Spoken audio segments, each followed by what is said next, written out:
अन्यदाहुरविद्यया इति शुश्रुमधीराणाम् एनस्तद्विचचक्षुरे विद्यांच विद्यांच यस्तद्वेदो भयं सः अविद्यया मृत्युं तीर्त्वा विद्ययामृतमश्नुते विद्ययामृतमश्नुते।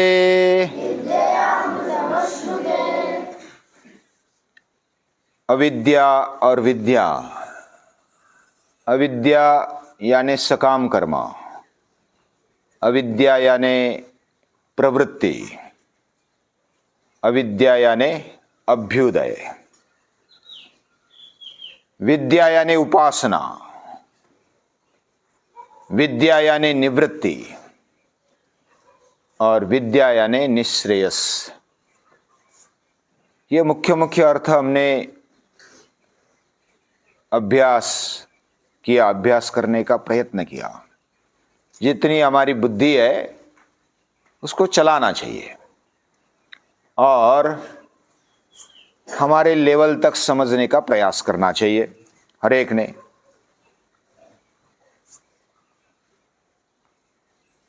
ये जो जीवन है, मनुष्य जीवन, ये अगर हम एक तरफ से देखते हैं तो पूरा दिखाई नहीं देता, उसको चारों ओर से देखना चाहिए। हमारा एक पैर तगड़ा हो गया और एक पैर लूला रह गया, पोलियो हो गया, तो क्या हम उसको स्वस्थ कहेंगे? वो एकांगी हो जाता है। एक आध आदमी ज्यादा सोता ही रहता है, तो क्या हम उसको अच्छा जीवन कहेंगे? एक आध व्यक्ति जागता ही रहता है, सोता ही नहीं है,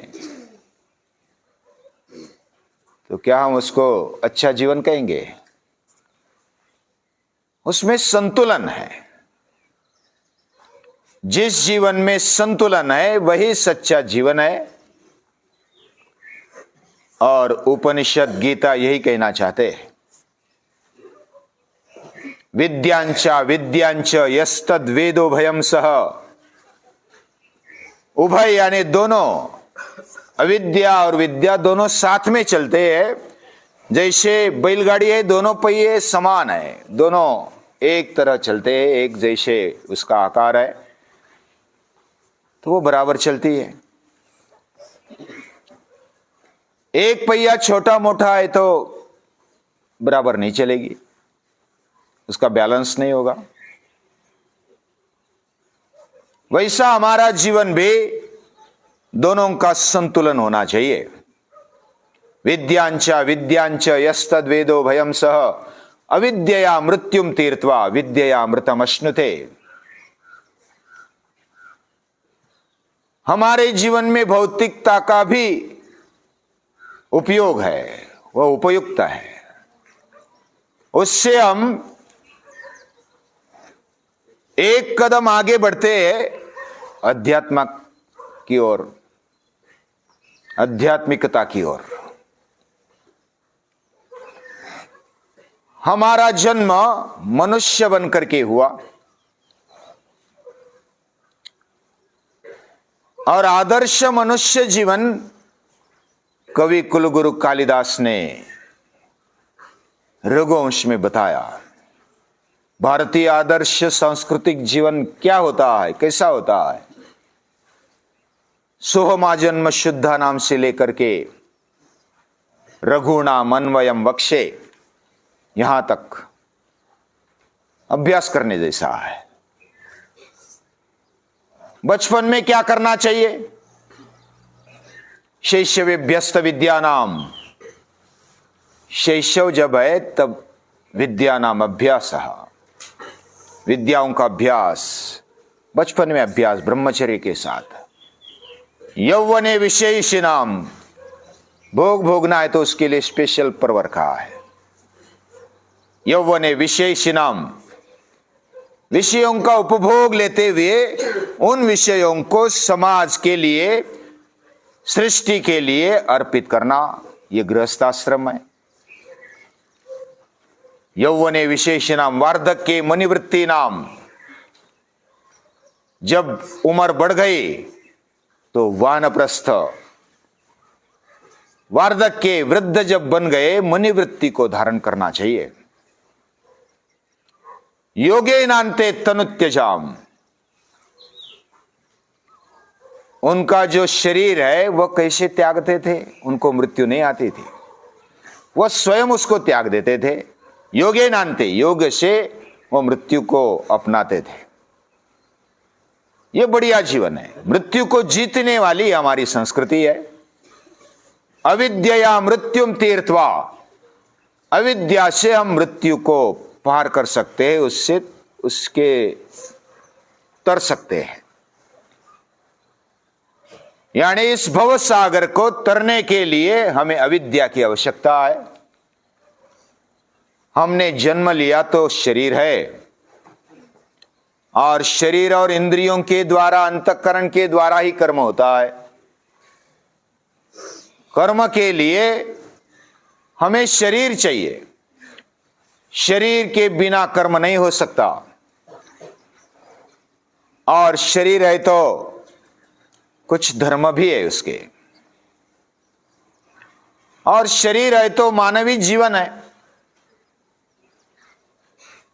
शरीर में ही इंद्रिय, मन, बुद्धि, चित्त, अहंकार रहते हैं, अलग अलग भाव भावनाएं विचार रहते हैं। उसको दिशा देना भी यही शरीर में होता है। इसलिए बताया गया शरीर माध्यम खलु धर्म साधनम, शरीर ये धर्म का बढ़िया साधन है। यानी हमें भोग भोगने है तो शरीर की आवश्यकता है, और योग साधना करनी है तो भी शरीर की आवश्यकता है। भगवान का प्रिय बनना है तो भी शरीर की आवश्यकता है। भगवान के लिए कुछ कर्म करना है तो भी शरीर की आवश्यकता है। और आत्मिक शक्ति को पाना है तो भी यह मानवीय शरीर बहुत ही अमूल्य है।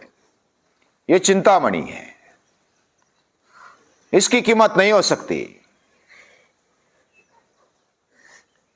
मानवीय देह मिलने के कारण ही हम मुक्ति पा सकते हैं, हम महान बन सकते हैं। केवल महान ही नहीं, नर कर नहीं करे तो नर का नारायण हो जाए, इतनी ताकत ये मनुष्य जीवन में है। और उसको सर्वांग समझने के लिए वेदोपनिषद की, गीता के अभ्यास की आवश्यकता है, स्वाध्याय की आवश्यकता है। पूजनीय दादाजी ने मनुष्य मात्र के लिए कार्य किया।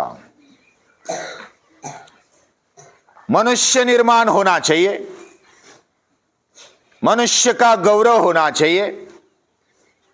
मनुष्य जीवन ये अमूल्य है, उसकी कोई कीमत नहीं हो सकती। कितने में गिनेंगे उसको, कितने करोड़ में? वो अमूल्य है, उसकी ऐसी भौतिक कीमत नहीं हो सकती। पूरी पृथ्वी भी त्यागनी पड़े, आत्मार्थे पृथ्वीम त्यजेत। खुद का जीवन विकास है तो पृथ्वी भी त्यागनी चाहिए, पृथ्वी भी छोड़नी चाहिए। इतना ये अमूल्य देह है। हमें मनुष्य बनकर के जन्म मिला, उसका सार्थक करने के लिए अध्यात्म साधने के लिए हमें मनुष्य जीवन की आवश्यकता है। और इसलिए उपनिषद कहता है अविद्या मृत्युम तीर्थवा, अविद्या से मृत्यु को तर सकते हैं, जीवन में तर सकते हैं। और ये तरने का जरिया कैसे है?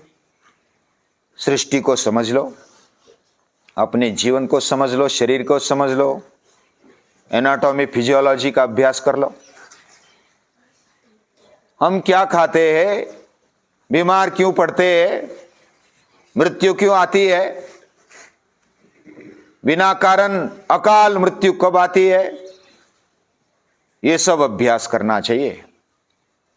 मृत्यु को टालना असंभव है, लेकिन मृत्यु को कैसे स्वीकारना ये हमारे हाथ में है। निरोगी बनना ये हमारे हाथ में है। इसलिए तो कल हमने देखा, जीवे मशरदशतम नंदा मशरदशतम रोहे मशरदशतम बुद्धे मशरदशतम। हमें निरोगी जीवन 100 साल तक जीना है। 100 साल तक हम आनंदी जिए, बिना दीनहीन लाचार हुए हम जिए। हमारा जीवन आनंदी हो, सुखी हो, स्वस्थ हो, मस्त हो। ऐसा जीवन कब जी पाएंगे? जब हम युक्त आहार विहारस्य, योग्य आहार, योग्य विहार, योग्य कष्ट, योग्य नींद, योग्य जागना जब हो जाएगा तो शरीर निरोगी बन जाएगा। और शरीर अगर निरोगी है तो हमारे इंद्रिय सही क्षमता रखते हैं और उसका सही उपयोग भी कर पाते हैं। योग्य दिशा में उपयोग के लिए मन बुद्धि या तो अंतःकरण का शुद्ध होना भी जरूरी है। अंतःकरण जब तक शुद्ध नहीं है, हम शरीर को, इंद्रियों को सही दिशा नहीं दे पाते, हम भटक जाते। और अच्छा शरीर, स्वस्थ शरीर इंद्रियों को भी स्वस्थ बनाएगा और अंतःकरण को भी शुद्ध बनाएगा, शुद्ध बनने में मदद रूप होगा। जब हमारा शरीर बीमार है, पांव को कुछ लगा है तो हम बस बैठ जाते हैं, हमारा मन भी अस्वस्थ हो जाता है। पांव में कांटा लगता है तो आंख में आंसू आ जाते हैं और मन भी विचलित हो जाता है। यह संबंध है शरीर और मन का। इसलिए स्वस्थ शरीर चाहिए, निरोगी शरीर चाहिए और स्वस्थ अंतःकरण भी चाहिए। इसको जब रखेंगे, अभ्यास पूर्वक रखेंगे, सृष्टि के नजदीक जाकर के उसका भी अभ्यास करेंगे, तो हमें खाने पीने के लिए, आरोग्य रखने के लिए क्या चाहिए वो बता देगी। अपना निरीक्षण करना चाहिए। केवल हम इंद्रियों के चक्कर में आके अगर खाते हैं पीते हैं तो परिणाम उसका वैसा ही होगा। हमें क्या आवश्यक है? इतना खाना चाहिए और वैसा ही खाना चाहिए। हमारी जीभ मांगती है, हमारा मन मांगता है, बुद्धि भी मांगती है कि ये पहले महीने खाया था, भले कुछ भी होने दो, डॉक्टर के पास जाएंगे रिपेयर हो जाएंगे, ऐसा हम सोचते हैं। लेकिन डॉक्टर रिपेयर नहीं कर सकता, दवाएं रिपेयर नहीं कर सकती, स्वास्थ्य नहीं दे सकता। ये तो मदद रूप है, लेकिन स्वास्थ्य होता है अंदर से, स्वास्थ्य होता है भगवान से। हम स्वस्थ तभी रहते, स्वस्थ स्वये तिष्ठति असौ। जो स्व में स्थित है वह स्वस्थ है। ऐसा अगर शरीर है जिसका, तो वह अध्यात्म में भी आगे बढ़ता है। जैसे हम अन्न खाते वैसा मन होता है और मन पर ज्यादा अभ्यास करना चाहिए, उधर से आध्यात्मिकता की शुरुआत हो जाती है। जैसा अन्न खाएंगे वैसा मन बनेगा। अगर कचरा ज्यादा रहा तो मन भी कचरे से युक्त होगा। तो रामानुजाचार्य बहुत ही अच्छे कहते हैं, शरीर और अन्न का संबंध है, वैसे अन्न और मन का संबंध है। अन्न से पहले तो विष्ठा बनती है, जो कचरा है वो बाहर निकाल देते हैं, और दूसरा जो बनता है वह सप्त धातु बनते हैं, रस रक्त मांस मेद अस्थि मज्जा शुक्र। इससे हमारा शरीर बनता है। यानी अन्न से वेस्टेज जो निकल गया, मल निकल गया, और जो बाकी रस बचा उससे सप्त धातु बने और शरीर बना। और जो सूक्ष्म अन्न तैयार हुआ उसका मन बना। यानी अन्न से ही मन बनता है। ये छांदोग्य उपनिषद में कहा गया। और जैसा हम खाएंगे वैसा मन बनेगा। इसलिए खाते समय भी, पानी पीते समय भी विचार करना चाहिए। ये पानी हमें प्राण देता है, तजेल देता है, तेज देता है। पानी से हमारा शरीर, हमारा जीवन प्राणमय बनता है। उसमें प्राण है। प्राण मतलब ऑक्सीजन है, H2O। साइंस का अभ्यास करेंगे। विज्ञान और अध्यात्म विरुद्ध नहीं है, शत्रु नहीं है। उसका अभ्यास करेंगे तो पता चलेगा कि ये पंचमहाभूतों से हमारा शरीर बना, बाद में पंचमहाभूतों में जाने वाला है। लेकिन इसका उपयोग किसके लिए करना चाहिए? प्राणी भी करते, खाओ पियो मजा करो, आहार निद्रा भयमैथुनंच। ऐसा ही हम उपयोग करेंगे तो प्राणी हो गए, पशु हो गए। लेकिन हम मनुष्य है और मनुष्य होने का गौरव है हमें। और मनुष्य विशेष विचार करता है। वह अपने अंतःकरण को, मन बुद्धि चित्त अहंकार को सही दिशा में लगा देता है और महान बनता है और अपने आप को जीतता है, पूरी दुनिया को जीतता है। इतना ही नहीं, नर करने करे तो नर का नारायण हो जाए, यह ताकत रखता है। अविद्या मृत्युम तीर्थवा विद्या अमृतम अश्नुते। हम मरने वाले नहीं हैं, यह शरीर मरता है, ये पंचमहाभूतों में विलीन होता है। हम खाते अभी तक जो चावल है, रोटी है, सब्जी है, वो अलग थी। हमने खा लिया, पचा लिया, सप्त धातु बन गए तो हम बन गए। जो पेरू है, आम है, या तो फल है, फूल है, हम खाते हैं। जब तक अलग था तब तक हम उसको आम बोल रहे थे, खा लिया तब प्रभाकर बन गया, तब अगस्त्य बन गया। बन गया कि नहीं बन गया? भात चावल खाने के पहले भात था, खाने के बाद क्या हो गया? याज्ञवल्क्य बन गया। बन गया कि नहीं बन गया? बाद में क्या होगा फिर? यह शरीर किससे बना है? हम बने हैं, ये सृष्टि से बने हैं। और ये अगर विचार करेंगे तो इसमें रहने वाली ताकत, ये शरीर यानी एक बॉक्स हो गया, पेटी हो गई, लेकिन वो हलता है, चलता है। उसकी ताकत कहां से आ गई? ये सोचने की शक्ति भी ये मनुष्य जीवन में है। और इसलिए ये मनुष्य जीवन बहुत ही अद्भुत है, अलौकिक है। इससे हम अपने आप को स्वस्थ रखते हुए अगर स्वाध्याय करते हैं तो हम अमृत की टेस्ट ले सकते हैं। अमृतस्य वै पुत्राः। हम अमृत है, मरने वाले नहीं है। हमारे जीवन को कोई समाप्त नहीं कर सकता। इसलिए तो भगत सिंह बोलते, बेटे ने 9 महीने माता रोने लगी। जब मिलने के लिए आ गए, फांसी चढ़ने वाले थे, माता मिलने के लिए आ गए, आंख में आंसू आ गए। इस माता के आंख में आंसू नहीं आते, वो फांसी चढ़ने वाला है, मरने वाला है। लेकिन भगत सिंह क्या बोलते हैं? 9 महीने के बाद मैं फिर आ जाऊंगा। शरीर छोड़ दिया तो क्या हुआ, मैं फिर से आ जाऊंगा। यह ताकत, यह अमरत्व। संभाजी महाराज कितनी यातना हो गई, डरे नहीं, फिर से आ जाऊंगा। हम मरते नहीं, यह अमरत्व है। ये जो समझता है, ये स्वाध्याय करने से होता है, यह अभ्यास करने से मन में स्थिर होता है। इसलिए स्वाध्यायान्मा प्रमदः, गीता उपनिषद का स्वाध्याय करो, ऐसे महापुरुष कहते हैं, उनको नमस्कार है।